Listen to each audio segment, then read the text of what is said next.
সম্মানিত উপস্থিতি, এই পর্যায়ে অত্যন্ত জ্ঞানগর্ভ আলোচনা নিয়ে আসছেন মাওলানা আমানুল্লাহ বিন ইসমাইল।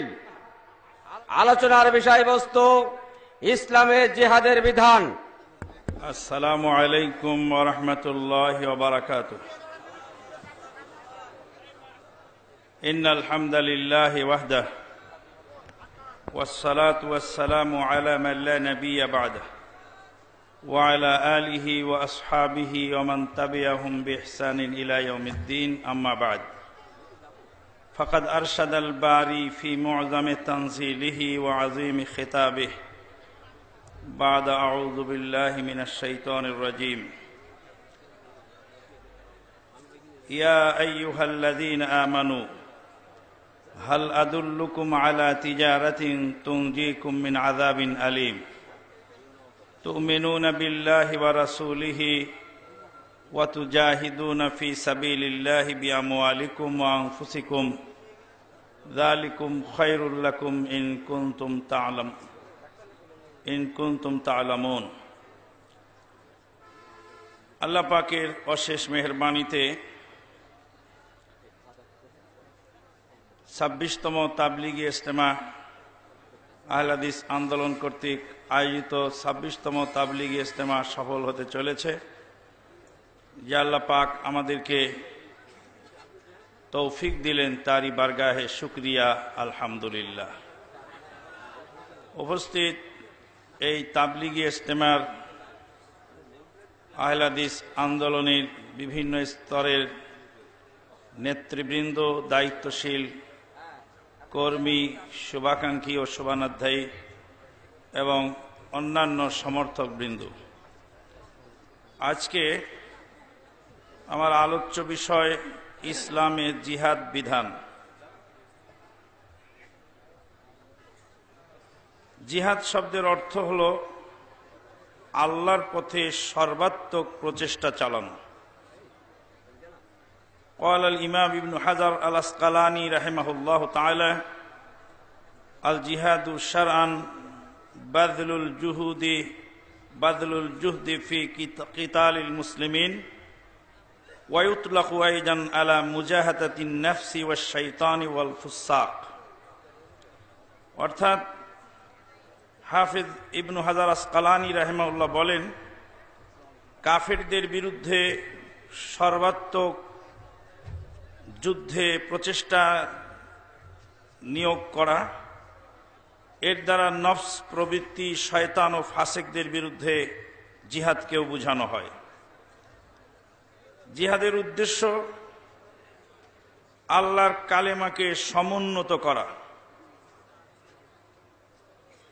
আল্লাহ পাক বলেন, ওয়াজাহিদু ফিল্লাহি হাক্কা জিহাদিহি, তোমরা আল্লাহর জন্যই জিহাদ করো, প্রকৃত জিহাদ।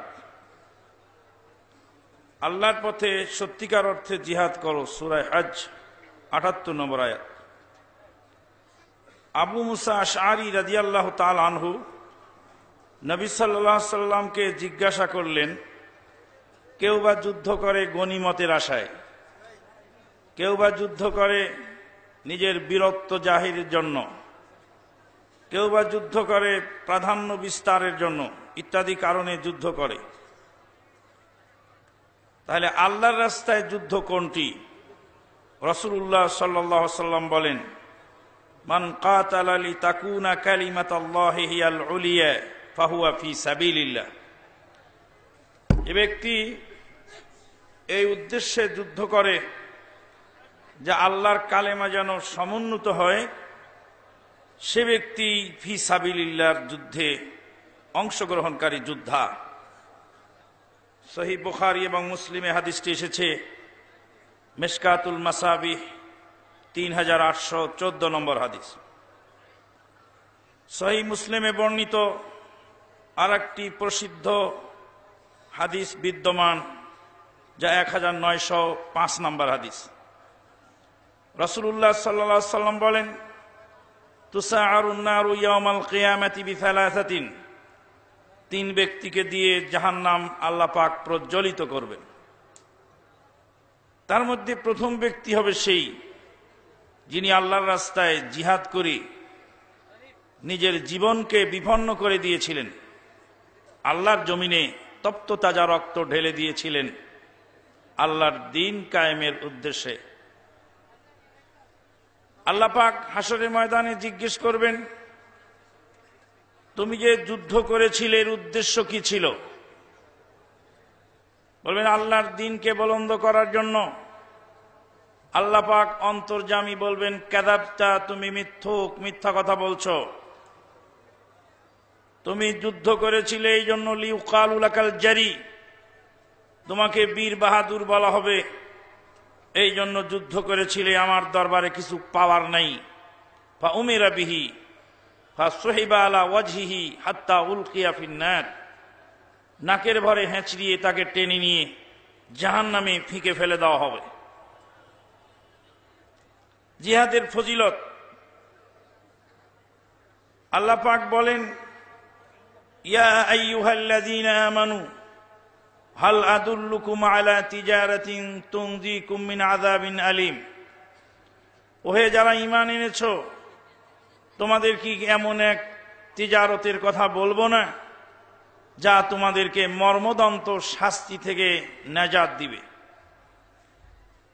তুমিনুনা বিল্লাহি ওয়া রাসূলিহি ওয়া তুজাহিদুনা ফি সাবিলিল্লাহি বিআমওয়ালিকুম ওয়া আনফুসিকুম।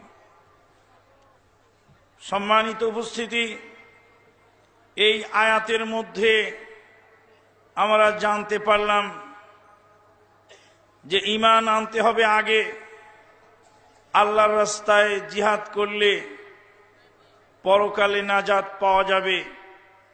আরো আরেকটা জিনিস জানতে পারলাম, ওয়াতুজাহিদুনা ফি সাবিলিহি বিআমওয়ালিকুম ওয়া আনফুসিকুম, আল্লাহর রাস্তায় যুদ্ধ করবে তোমাদের জীবন দিয়ে এবং মাল দিয়ে। মাল দিয়েও যে যুদ্ধ হয়, অর্থ দিয়েও যে যুদ্ধ হয়, এই আয়াত থেকে তা জানা গেল।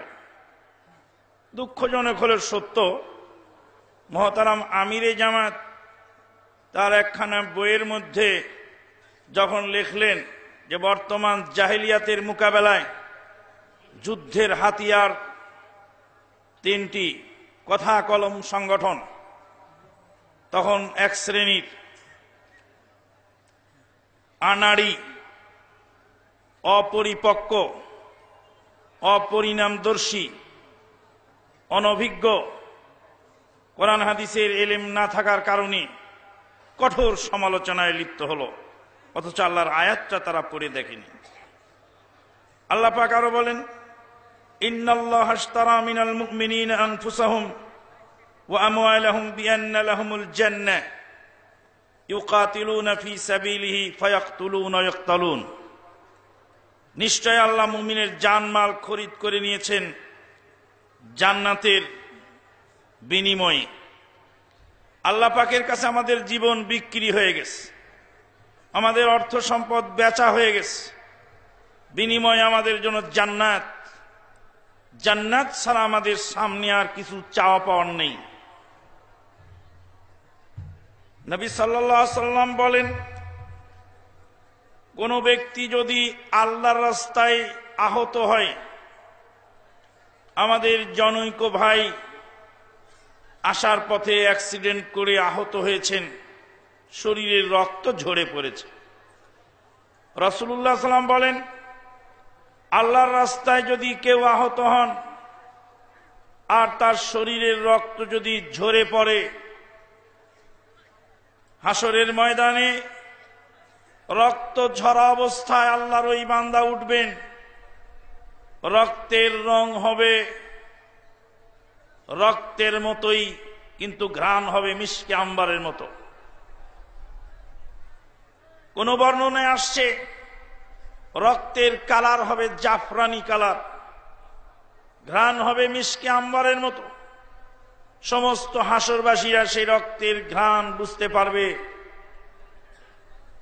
আল্লাহর রাস্তায় এই রক্তটা ঝরেছিল। সহিহ মুসলিম এবং বুখারীর হাদিস, মিশকাতুল মাসাবিহ 3802 নম্বর হাদিস।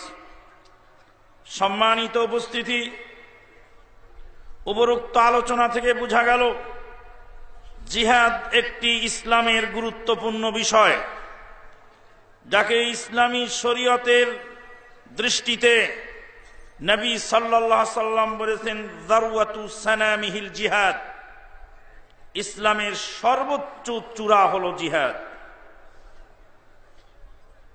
জিহাদি চেতনাহীন মুমিন প্রাণহীন লাশের নেই।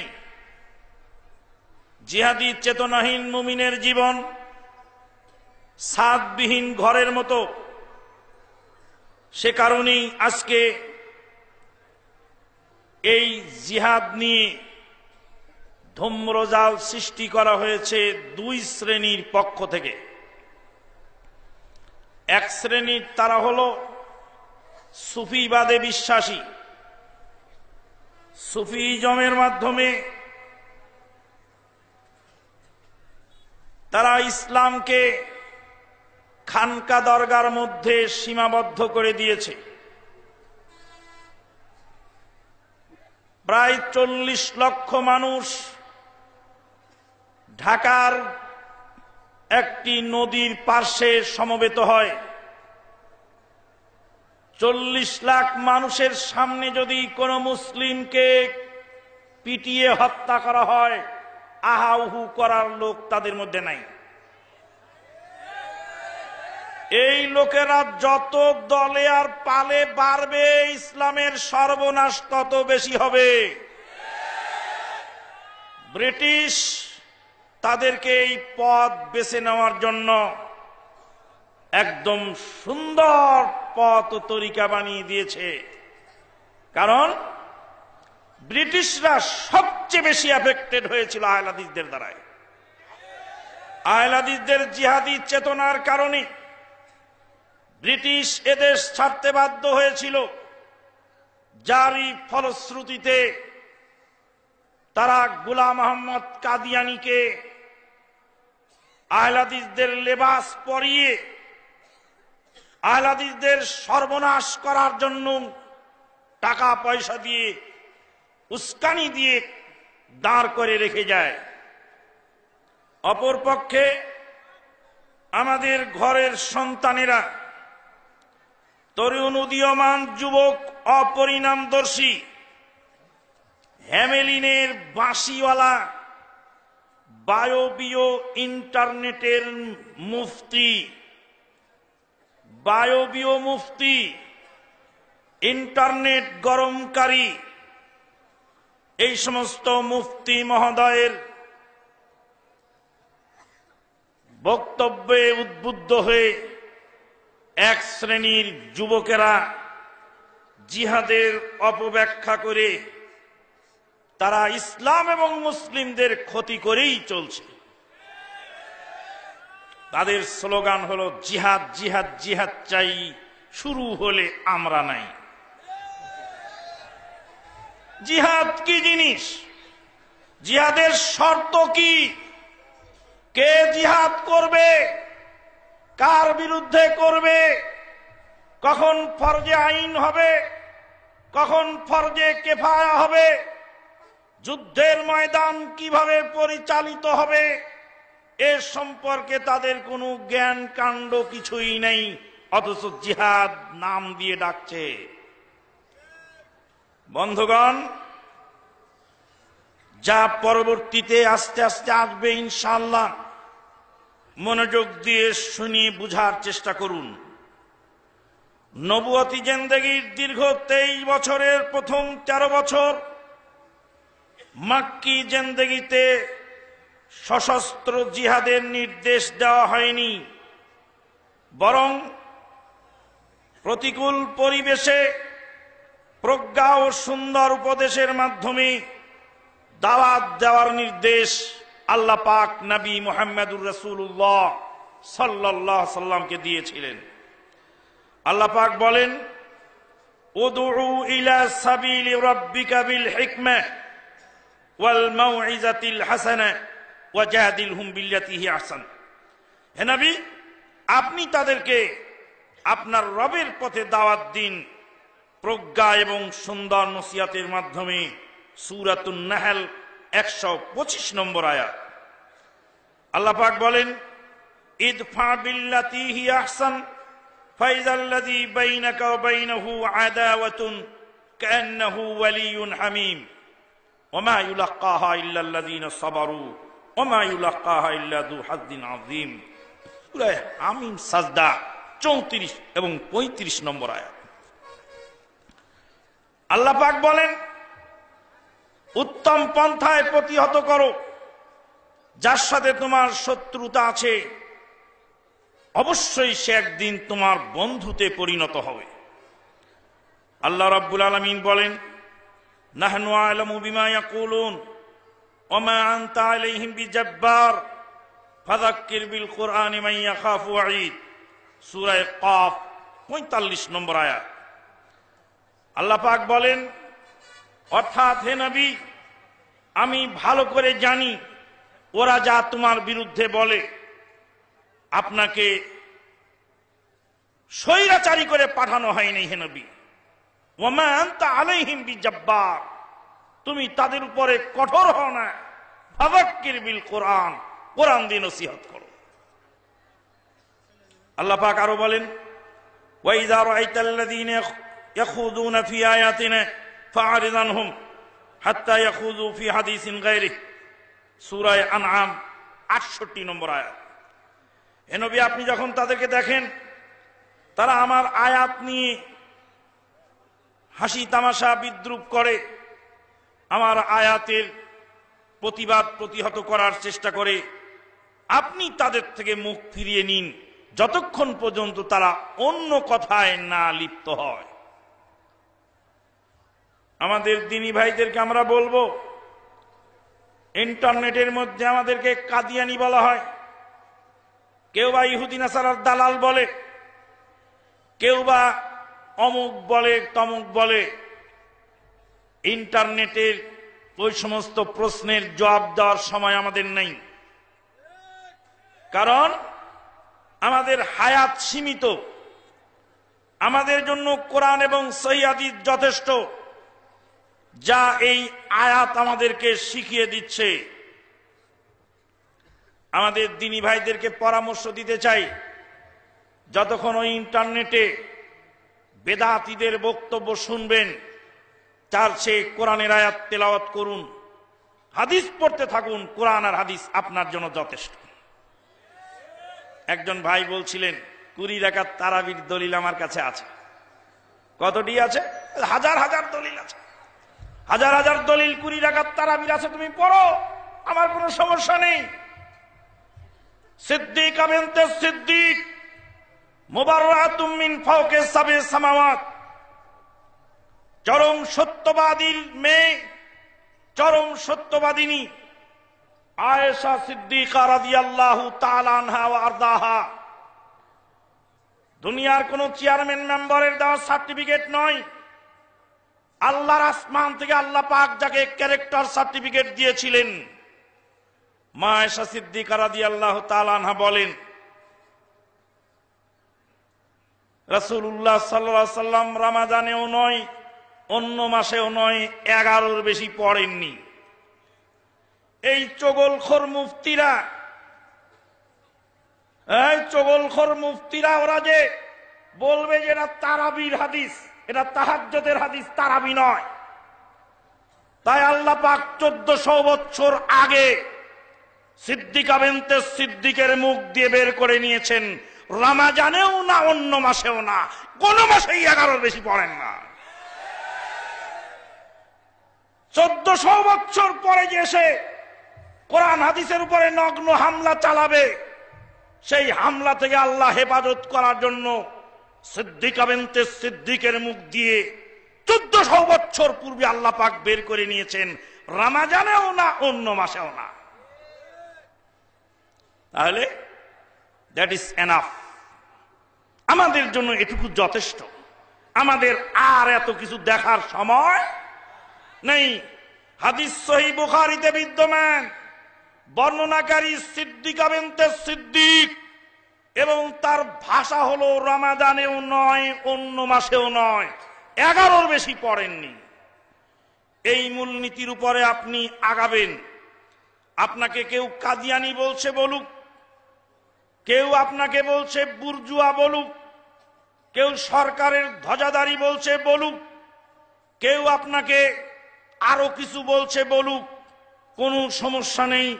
আপনাকে আমাকে আল্লাহর কোরআন এবং নবী সাল্লাল্লাহু আলাইহি সাল্লামের রেখে যাওয়া সহিহ হাদিস অনুযায়ী জীবন গড়তে হবে। মাক্কি জীবনে সুমাইয়া রাদিয়াল্লাহু তাআলা আনহা সহ ইয়াসের পরিবারকে সম্পূর্ণ ধ্বংস করে দেওয়া হলো। আল্লাহর নবী সাল্লাল্লাহু আলাইহি সাল্লাম রাস্তা দিয়ে যাচ্ছেন, সুমাইয়া রাদিয়াল্লাহু তাআলা আনহাকে হত্যা করা হলো। ইয়াসের রাদিয়াল্লাহু তাআলা আনহুকে হত্যা করা হলো। আম্মার রাদিয়াল্লাহু তাআলা আনহুকে বেদম হারে প্রহার করা হলো। আল্লাহর নবী সাল্লাল্লাহু আলাইহি সাল্লামের গায়ে 30 জন পুরুষের শক্তি বিদ্যমান। সেই নবী ধৈর্যের পরামর্শ দিয়ে বললেন, সাবরান আলা ইয়াসির আলা রিসলিকুম ফাইন্না মাউইদাকুমুল জান্নাহ। হে ইয়াসিরের পরিবার, তোমরা সবুর করো, তোমাদের জন্য জান্নাত অপেক্ষা করছে। অপরিণামদর্শী যেই যুদ্ধারা টাইমে অটাইমে সময় সুযোগ না বুঝে, প্রেক্ষাপট না বুঝে যেখানে সেখানে যুদ্ধের ঘোষণা দিয়ে বসেন, তাদের জন্য এটা চূড়ান্ত দলিল। সেই দিনে আল্লাহর নবী সাল্লাল্লাহু আলাইহি সাল্লাম কমস কম 2-1টা কিল ঘুষিত মারতে পারতেন, কিন্তু আল্লাহর অর্ডার ছাড়া আল্লাহর নবী চলেন না। নবী সাল্লাল্লাহু আলাইহি সাল্লামকে হত্যার ষড়যন্ত্র করা হলো। মদিনার মক্কার মাটিতে চরম নির্যাতন। ইয ইয়ামকুরু বিকাল্লাযীনা কাফারু লিইউসবিতুকা আও ইয়াকতুলুক আও ইউখরিজুক ওয়া ইয়ামকুরুনা ওয়া ইয়ামকুরুল্লাহ ওয়াল্লাহু খায়রুল মাকিরিন।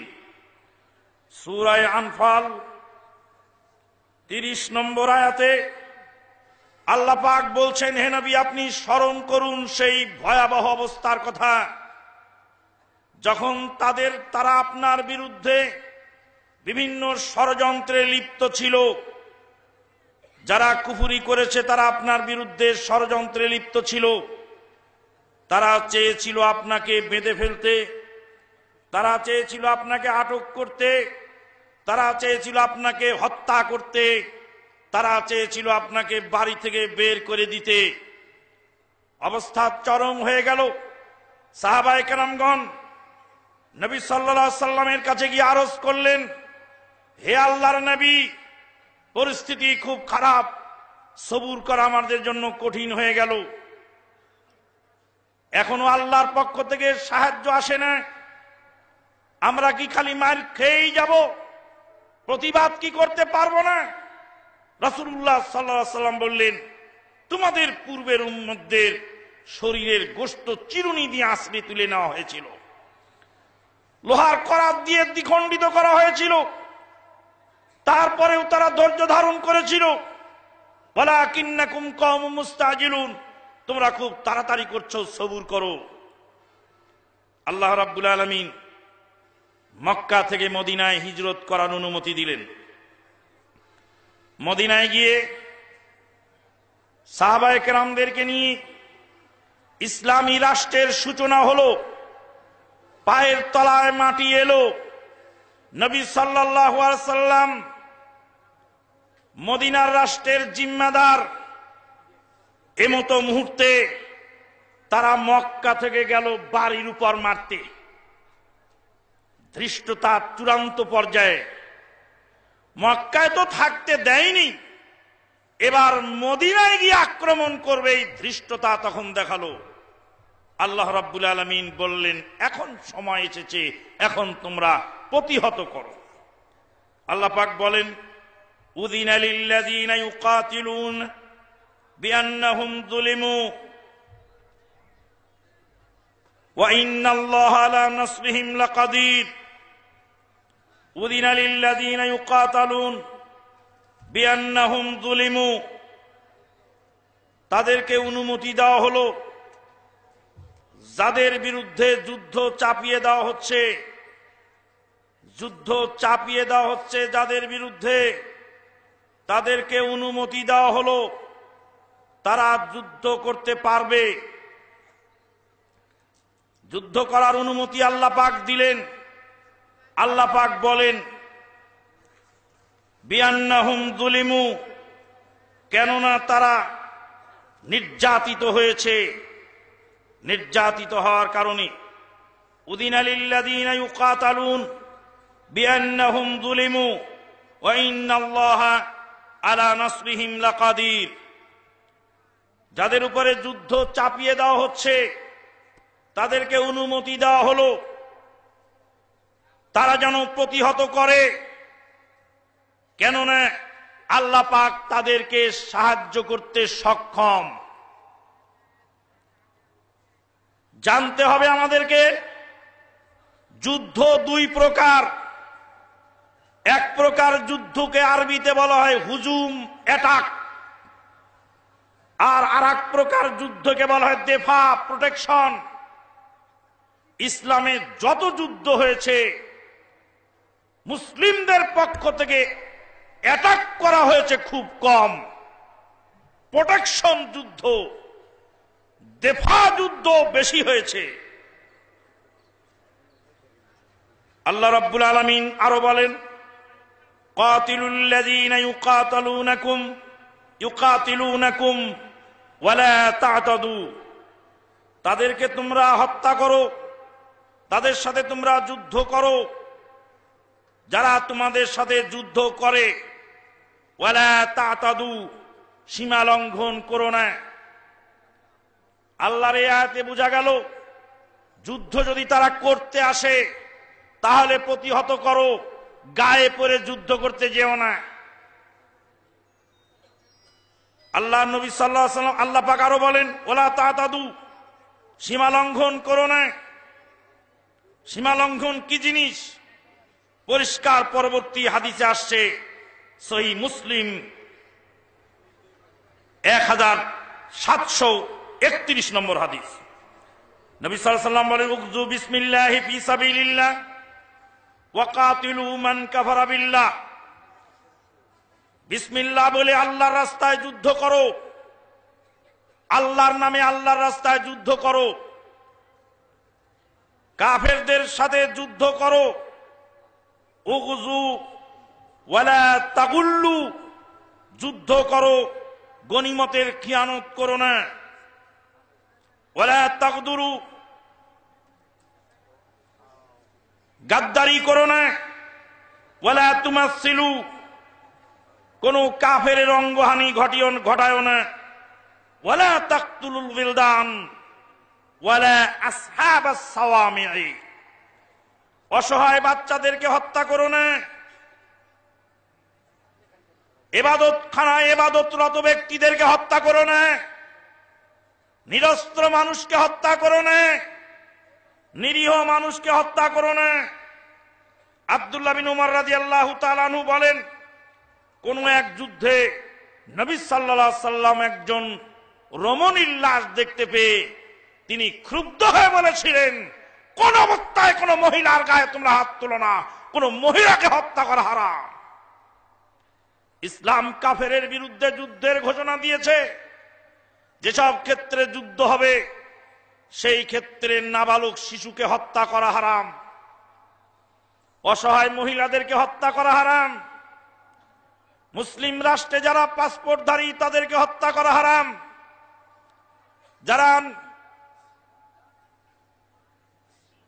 মুস্তামান বলা হয়, নিরাপদ আশ্রয় নিয়েছে তাদেরকে হত্যা করা হারাম, যাদের সাথে অঙ্গীকারাবদ্ধ ইসলামী রাষ্ট্রের শাসক তাদেরকে হত্যা করা হারাম, নাবালক শিশুকে হত্যা করা হারাম, মহিলাদেরকে হত্যা করা হারাম, বৃদ্ধ মানুষকে হত্যা করা হারাম। ইসলাম আমাদেরকে চমৎকার শিক্ষা দিয়েছে। আল্লাহ নবী সাল্লাল্লাহু আলাইহি সাল্লামের জীবদ্দশায় 50-এর অধিক যুদ্ধ হয়েছে। আল্লাহ নবী সাল্লাল্লাহু আলাইহি সাল্লামের 10-11 বছরের মাদানী জিন্দেগিতে 50-এর অধিক ছোট বড় যুদ্ধ হয়েছে। 50-এর অধিক যুদ্ধে 1000-এর বেশি লোক নিহত হয় নাই। মুসলিমদের শহীদ আর কাফেরদের নিহত সংখ্যা মিলে 50-এর অধিক যুদ্ধে 1000-এর বেশি নিহত হয়নি। 2 বিশ্বযুদ্ধে 68 মিলিয়ন লোক যারা হত্যা করলো, তারা এখন আমাদেরকে বলে আমরা নাকি জঙ্গি। 68 মিলিয়ন লোক সির্ফ 2 বিশ্বযুদ্ধে নিহত হয়েছে, তারা বলে আমরা নাকি জঙ্গি। আর তাও সেই লোকগুলি নিহত হয়েছে সিভিল মানুষ বেশি। শিশুপল্লীতে বোমা মেরে মানুষ খুন করা হচ্ছে, অসহায় নিরীহ মানুষকে হত্যা করা হচ্ছে, নিরাপদ পরিবেশে মানুষকে হত্যা করা হচ্ছে, যেটা জাহেলিয়াত, ইসলামের সাথে কোনো কানেকশন নেই। বাতিলের বিরুদ্ধে জিহাদ সর্বাবস্থায় ফরজ, তবে স্থান কাল পাত্র ভেদে এই ফরজিয়াতের তারতম্য হয়। আল্লাহ পাক বলেন, জাহিদিল কুফার ওয়াল মুনাফিকিন ওয়াগলুজ আলাইহিম ওয়া মাওয়াহুম জাহান্নাম ওয়া বিসাল মাসির। সূরা তাওবা 73 নম্বর আয়াত। কাফেরদের বিরুদ্ধে যুদ্ধ করো, মুনাফিকদের বিরুদ্ধে যুদ্ধ করো, কঠোরতা অবলম্বন করো। যেই আয়াত নাজিল হলো নবীর উপরে, নবী সাল্লাল্লাহু আলাইহি সাল্লাম একদিনও কোন মুনাফিকের বিরুদ্ধে সশস্ত্র যুদ্ধ করেন নাই। অতএব কাফেরের বিরুদ্ধে যুদ্ধ হবে সশস্ত্র, আর মুনাফিকদের বিরুদ্ধে যুদ্ধ হবে দলিল আদিল্লা সহ, বিল আদিল্লাতিল কাতিআ, অকাট্য দলিল দিয়ে তাদের সাথে যুদ্ধ হবে। সশস্ত্র যুদ্ধের শর্তাবলী, 1 নাম্বার শর্ত হলো একজন ইমামের নেতৃত্বে যুদ্ধ হবে। নাসবুল ইমামিল কায়েমিল যাহির, একজন ইমাম থাকবেন, একজন যুদ্ধের ঘোষক থাকবেন, যিনি প্রকাশ্য ঘোষণা দিবেন যুদ্ধের। প্রকাশ্য ঘোষণা অনুযায়ী যুদ্ধ হবে। বায়বীয় মুফতি, ইন্টারনেটের মুফতি যাদেরকে খুঁজে পাওয়া যায় না, বন জঙ্গলে ঘুরে ঘুরে বেড়ান, নিজের জানের নিরাপত্তা নাই, যে নিজের জানের ভয়ে জঙ্গলে বেড়ায়, ওকে আবার যুদ্ধের ঘটনা কে দিতে বলেছে? 2 নম্বর তামিজুস সুফুফ, কে যুদ্ধ করবে কার বিরুদ্ধে। ইসলামের যত যুদ্ধ হয়েছে সব যুদ্ধের আগে ঘোষণা হয়েছে, অমুক তারিখে অমুক জায়গায় অমুক মাঠে অমুক বনাম অমুক যুদ্ধ হবে।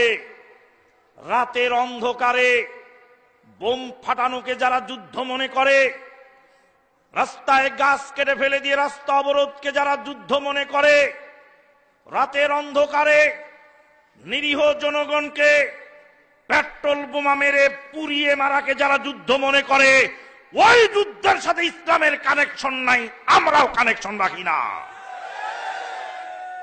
বন্ধুগণ, 3 নম্বর হলো ইস্তিতা, ক্ষমতা থাকতে হবে। ক্ষমতা কি জিনিস, কতটুকু ক্ষমতা হবে, ক্ষমতার মাপকাঠি আল্লাহ বলে দিয়েছেন। আল্লাহ পাক বলেন, ওয়াইয়াকুম মিনকুম মিয়াতুন সাবিরাতুন ইয়াগলিবু মিয়াতাইন ওয়াইয়াকুম মিনকুম মিয়াতুন সাবিরাতুন ইয়াগলিবু আলফাম মিনাল্লাযীনা কাফারু বিআন্নাহুম কওমুন লা ইয়াফকাহুন। তোমাদের মধ্যে যদি 100 জন থাকে, তাহলে 1000-এর মোকাবেলা করতে সক্ষম। এটা ছিল প্রথম আয়াত। আল্লাহ পাক এই আয়াত মানসুখ করে আবার নাজিল করলেন, আল আনা খাফফাল্লাহু আনকুম ওয়া আলিমা আন্না ফীকুম যাফা। আল্লাহ পাক এখন তোমাদের জন্য সহজ করে দিয়েছেন, আর জেনেছেন তোমাদের মধ্যে দুর্বলতা আছে। ওয়াইম মিনকুম মিয়াতুন সাবিরাতুন ইয়াগলিবু মিয়াতাইন, তোমাদের মধ্যে যদি 100 জন ধৈর্যশীল যোদ্ধা থাকে তাহলে 200 মোকাবেলা করতে পারবে। তাহলে 100 জন যোদ্ধা থাকলে কয়শর মোকাবেলা করবে? 200। তাহলে 50,000 কাফেরের বিরুদ্ধে যদি যুদ্ধ করতে হয় তাহলে কত হাজার মুজাহিদ লাগবে? ঢাল নেই, তলোয়ার নেই, নিধিরাম সরকার, তুমি আর তোমার বেটা 3 জন মিলে যুদ্ধ করে দেশ জয় করবে? তোমাকে কোন আল্লাহ শিক্ষা দিয়েছে? আল্লাহর কোরআনের আয়াতটা কি তুমি পড়ো না? ওয়াইয়াকুম মিনকুম মিয়াতুন সাবিরাতুন ইয়াগলিবু মিয়াতাইন। 200 বেদিনের মোকাবেলা করতে হলে 100 জন যোদ্ধা তৈরি করতে হবে, তারপরে তোমার যুদ্ধের ঘোষণা। কোরআনের আয়াত পড়ো না তুমি? সূরা আনফাল 66 নম্বর আয়াত। বন্ধুগণ, মুসলিমের বিরুদ্ধে মুসলিমের যুদ্ধ কিয়ামত পর্যন্ত হারাম। মুসলিমের বিরুদ্ধে মুসলিমের যুদ্ধ কিয়ামত পর্যন্ত হারাম। আল্লাহ পাক বলেন, কুল্লুল মুসলিমি আলাল মুসলিম হারামুন দামুহু ওয়া মালুহু ওয়া ইরদুহু। প্রত্যেক মুসলিমের উপরে মুসলিমের রক্ত, তার মাল এবং তার সম্ভ্রম সব কিছুকে হারাম করে দেওয়া হয়েছে। হাদিস সহিহ মুসলিমে 2564 নম্বর। বন্ধুগণ, 73 হিজরিতে আব্দুল মালিক বিন মারওয়ান এবং আব্দুল্লাহ বিন জুবায়ের রাদিয়াল্লাহু তাআলা আনহু দুইজনের মধ্যে যখন মক্কায় যুদ্ধ শুরু হলো, আব্দুল্লাহ বিন ওমর রাদিয়াল্লাহু তাআলা আনহু তখন সেই যুদ্ধে অংশগ্রহণ করেননি। আব্দুল্লাহ বিন ওমর রাদিয়াল্লাহু তাআলা আনহুকে জিজ্ঞেস করা হলো, যুদ্ধে আপনি অংশগ্রহণ করেন না কেন? আব্দুল্লাহ বিন ওমর রাদিয়াল্লাহু তাআলা আনহু বলেন, ইয়ামনানি আন্না হারামাল্লাহু দামা আখি। আমাকে এই যুদ্ধ থেকে বিরত রেখেছে যেহেতু আমার আল্লাহ আমার মুসলিম ভাইয়ের রক্তকে হারাম ঘোষণা করেছে। ভাইদেরকে যখন বলি মুসলিমের রক্ত মুসলিমের জন্য হারাম, তখন বলে ওরা তো মুসলিম না, ওরা তো কাফের। সরকারের বিরুদ্ধে যুদ্ধ ঘোষণা দিয়ে বসে আছে। যদি বলা হয় মুসলিমের বিরুদ্ধে মুসলিমদের যুদ্ধ হারাম, বলে ও মাদানী সাহেব আপনি জানেন না, ওরা তো কাফের। কিন্তু যাদের বিরুদ্ধে যুদ্ধ ঘোষণা করে তারা তো কাফের, কিন্তু যাদেরকে সাথে নিয়ে যুদ্ধ করে তারা কারা? একজনের বিরুদ্ধে যুদ্ধ ঘোষণা করো আর একজনের শাড়ি আঁচলের তলে, তো এ যদি কাফের হয় ওকে। তারপরে ঘোষণা দেওয়ার সময় বলে, দেখবেন কিরকম শুভঙ্করের ফাঁকি বসে, 95% মুসলিমের দেশে ইসলামে কি হচ্ছে? ভাইয়ের আমার, 95% মুসলিমের দেশে ইসলাম বিরোধী কাজ হতে দেওয়া যায় না। এরকম স্লোগান যখন তোলে, যাদের বিরুদ্ধে যুদ্ধ ঘোষণা করে তাদেরকেও কিন্তু 95-এর মধ্যে ধরে নিয়েছে। বন্ধুগণ, এরই নাম হলো দাগাবাজি, আর এরই নামই হলো ধোঁকাবাজি। 95% মুসলিমের দেশে এটা হতে দেওয়া যায় না, এই স্লোগান যখন দিচ্ছেন তখন ওই 95-এর মধ্যে তারাও আছে যাদেরকে কাফের বলে যুদ্ধ তার বিরুদ্ধে চালাচ্ছে। তাহলে এরম শুভঙ্করের ফাঁকি তো পাবলিক বোঝে না। আপনি একবার তাদের বিরুদ্ধে যখন যুদ্ধ ঘোষণা করছেন তখন তারা কাফের, আর যখন দাবি তুলছেন তখন তাদেরকে গণনা করে নিচ্ছেন। তারা যদি অমুসলিম হয় আপনার সাথে তর্কের খাতিরে মেনে নিলাম, তাহলে আপনার মতো মুসলিম কয়জন আছে? ইসলামের দাবি কেন আপনি তুলছেন? বন্ধুগণ, জিহাদ কখন ফরজে আইন হয়? যখন কোন মুসলিমের দেশ আক্রান্ত হয় আর রাষ্ট্রপতি তাকে যুদ্ধ যাওয়ার জন্য নির্দেশ দেন, তখন ওই ব্যক্তির জন্য যুদ্ধ ফারজে আইন হয়ে যায়। আমাদের দেশ যদি কোনো অমুসলিম দেশ কর্তৃক আক্রান্ত হয়, সেই জন্য আমরা একদল আর্মি পালতেছি নিজের রক্ত ঘামানো পয়সা দিয়ে। ওই আর্মির জুতাটা আমাদের টাকায় কেনা, ওই আর্মির গায়ের জামাটা আমাদের টাকায় কেনা, ওই আর্মির গাড়ির তেলটা আমাদের টাকায় কেনা, ওই আর্মির পায়ের জুতাটা আমাদের টাকায় কেনা। বিমান বাহিনী আছে, নৌবাহিনী আছে, এ সমস্ত বাহিনী আমরা পালছি। আমরা দেশের জনগণ, নাগরিক। আমাদের সরকার বাহাদুর এই টাকা দিয়ে তাদেরকে পালছেন বহির্বিশ্বের আক্রমণ থেকে দেশকে প্রোটেকশন দেওয়ার জন্য। তোমার মতো লালুকে রাস্তায় নামতে হবে না। রাস্তায় তখনই নামা বৈধ হবে যখন আর্মিরা অপারগতা করবে,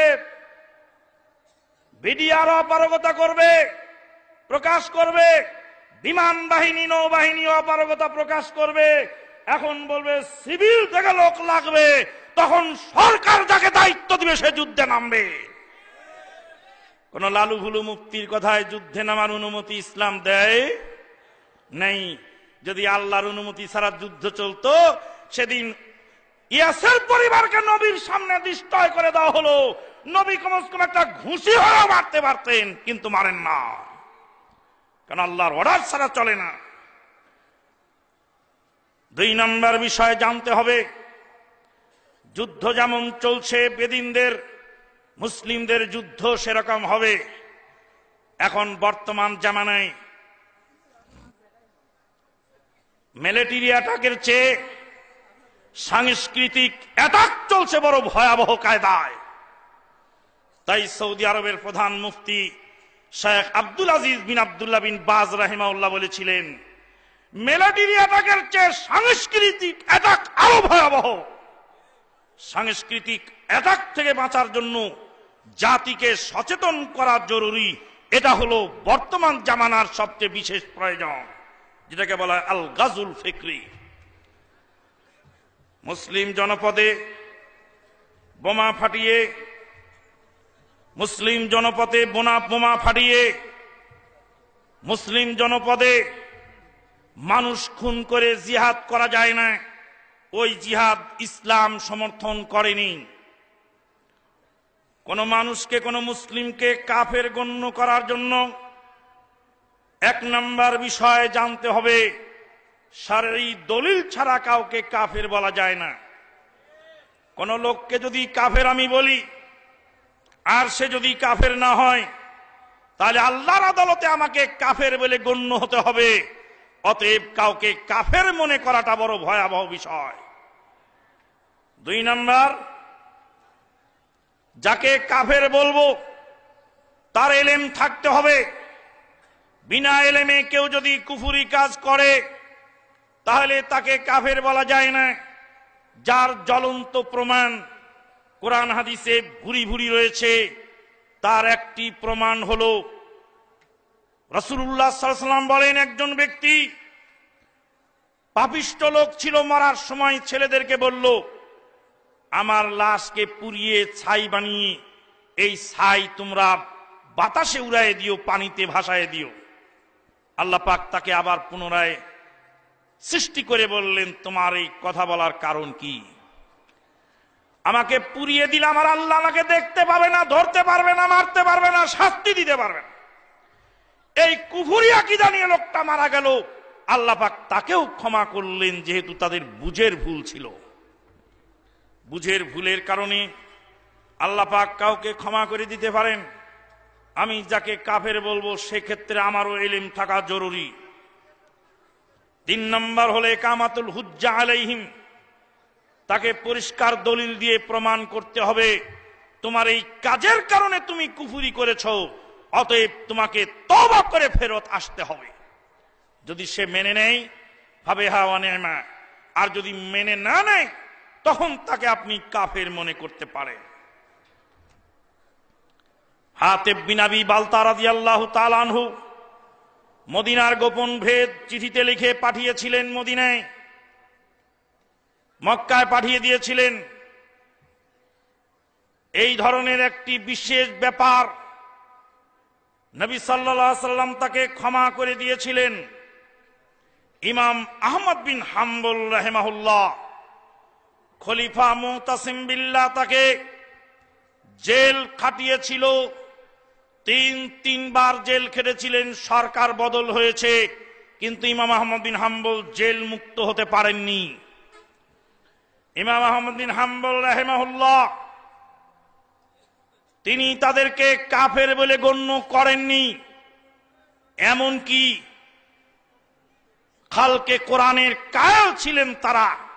এই চরম বেদাতি হওয়া সত্ত্বেও ইমাম আহমদ বিন হাম্বল রাহিমাহুল্লাহ বলছিলেন যে আমাক জেলখানায় মরতে দাও, জালেম যদি আমাকে হত্যা না করবে তাহলে আমি শহীদ হব কি করে? আমাকে জেলখানাতেই মরতে দাও, তোমরা রাজপথ গরম করে মুসলমানদের কোনো ক্ষতি সাধন করো না। ইমাম আহমদ বিন হাম্বলের এই নির্দেশের কারণেই লক্ষ লক্ষ জনতা ছিল তার সমর্থক, কিন্তু তারা কেউ অস্ত্র ধারণ করেননি। বিগত সরকারের আমলে আহলে হাদিস আন্দোলনের বীর সেভা সালার মহতারাম আমিরে জামাতকে 3 বছর 6 মাস 6 দিন কারাগারে অন্তরীণ রাখা হয়েছিল। একদিনও আমরা কোন রাস্তায় গাড়ি ভাঙচুর তো দূরের কথা, কোন গাড়ির গায়ে ফুলের টোকা মারি নাই। সরকার যদি ভুল করে, সরকার মানুষ হিসাবে ভুল হতেও পারে, এই ভুলের কারণে যদি রাস্তার জনগণের গাড়ি ভাঙচুর বৈধ হয় ওটার নাম জাহেলিয়া। একজন পুলিশ যদি আরেকজন জনগণকে পেটে অন্যায় ভাবে, তাহলে যেই পুলিশ পিটলেন সেই পুলিশ দায়ী, কিন্তু আপনি সামনে যেই পুলিশ পাবেন সেই পুলিশকে পিটবেন, ওটার নাম জাহেলিয়া। ভুল করেছে একজন আরেকজনের গাড়িতে আগুন দিবেন, ওটার নাম জাহেলিয়া। আমার ভাই অপরাধ করেছে আমাকে পিটবেন, ওটার নাম জাহেলিয়া। অমুক অঞ্চলের লোক অন্যায় করেছে দেখে ওই এলাকার লোককে পিটতে হবে, এটার নাম জাহেলিয়া। এটা ইসলাম নয়, এই ইসলামের সাথে আমাদের সম্পর্ক নাই। কিন্তু দুঃখজনক হলো সত্য, দুঃখজনক হলো সত্য, সারা জীবন জঙ্গি বিরোধী বক্তৃতা আমরাই দেই, উচ্ছৃঙ্খলা বিশৃঙ্খলার বিরুদ্ধে আমরাই কথা বলি, আমরা ইসলামের সুশীতল ছায়াতলে শান্তভাবে সুন্দরভাবে মানুষকে আহ্বান জানাই, তারপরেও আমাদেরকেই বলা হয় আমরা নাকি জঙ্গি। নাউযুবিল্লাহ মিন যালিক। আল্লাহ পাক আমাদেরকে হেফাজত করুন, আল্লাহুম্মা আমিন। ওয়া আখিরু দাওয়ানা আনিল হামদুলিল্লাহি রাব্বিল আলামিন। সকালে আবার ফজরের পরে আপনাদের সাথে আরেকবার দেখা হবে ইনশাআল্লাহ। আসসালামু আলাইকুম ওয়া রাহমাতুল্লাহি ওয়া বারাকাতুহু। সুবহানাকাল্লাহ।